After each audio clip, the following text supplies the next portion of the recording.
Hey guys, this is Victor. I'm with Invent WP, my company, Invent with Passion. And I wanted to talk to you about a few things I've seen over the years on successful inventors, what they did, what are some trends I'm noticing that you can implement in your own workflow to start seeing deals take place. And if you want to build your own business, these tips are going to help you with that as well. So I work with inventors every day. It's my living. It's what I do. I have to build prototypes, I have to secure manufacturers, I have to get marketing campaigns underway. I have to coach inventors through the process of getting their products to market. And always the first thing we get out of the way is their goals. What do they want to achieve? And in the world of invention, there's two real routes to getting paid for your product.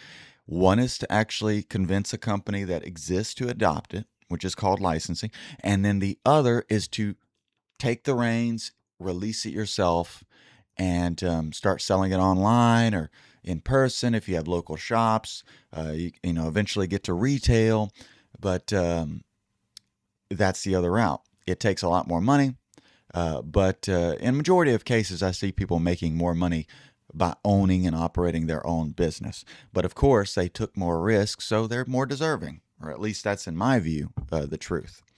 Now, let's tackle this layer by layer. Let's start with licensing.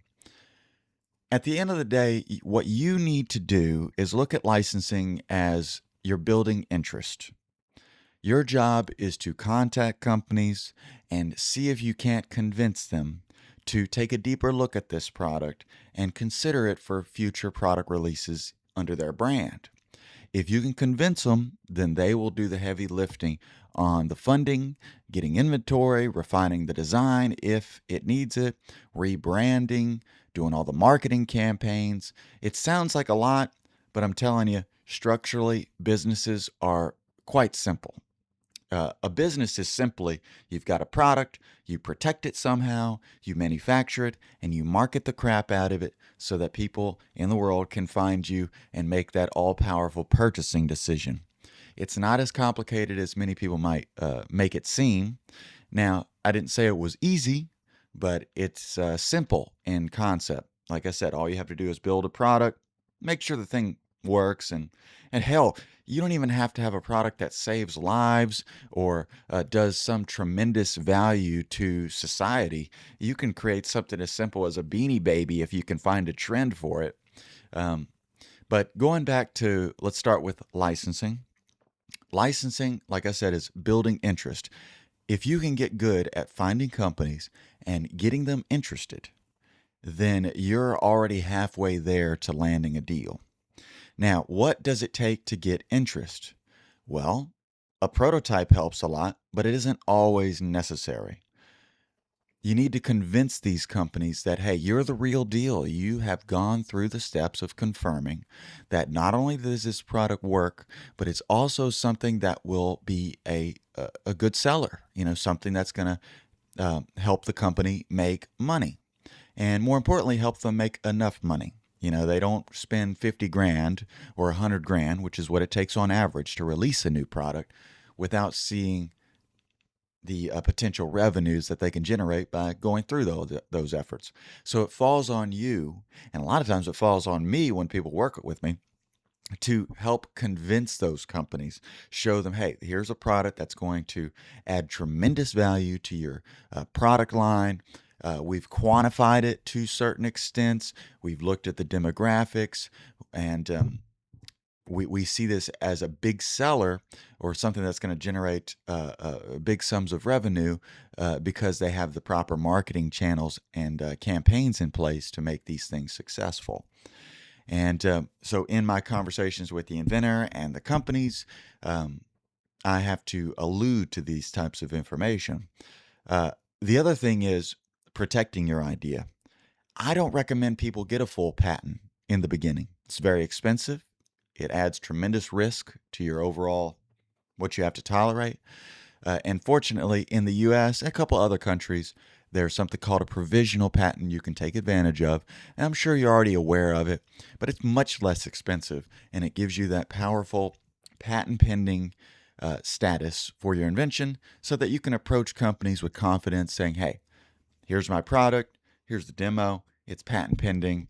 Basically, ABC, I went through the steps. I'm not just some inventor with an idea. I'm someone who's willing to put in the necessary amount of work to see this through. The more type of steps you take like that, the better you're going to be seen by that company. Now, I wish that was the magic, sauce or the secret sauce, because companies can still say no, but these are steps you really want to have in place before you start contacting companies, because you want to look like the real deal. And here's the thing. A tremendous number of inventors do not look like the real deal on paper. They think that magically their invention is going to astonish these companies with the different merits that they've drawn up on paper, or perhaps the rough sketches that they send. I'm telling you, you got to go a step further than that. You got to make this thing look like almost like it's already a business. And the better you can refine that pitch and make it look real and whet their appetite, the greater the odds you're going to get responses. And more importantly, the greater the odds you're going to be able to move into negotiations for a licensing deal. Now, onwards to the next model, which is building your own business. I'm a big supporter of this route because it keeps control in the inventor's hands. Now, I don't want to get too far without mentioning it does take more money, because in most cases they have to fund at least up to the prototype. Then they can seek funding or capital, in the form of a crowd fund or seeking investors, looking at local businesses to pitch to. It does take more money to get to the point where you have the baseline for a business that can really do well. But in most cases, you'll end up making a lot more money, even if you sell half or even a third or quarter of the inventory you could have sold with a larger company under the licensing model. In fact, I'm a big believer in using the 100-unit rule strategy.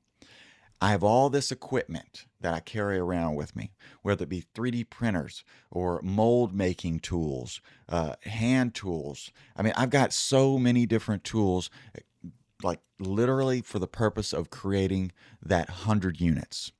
And this is an effort that I take for my company to reduce the risk for inventors. I make small batches of the product so that they can then go out and see how quickly and efficiently they can sell those initial 100 units.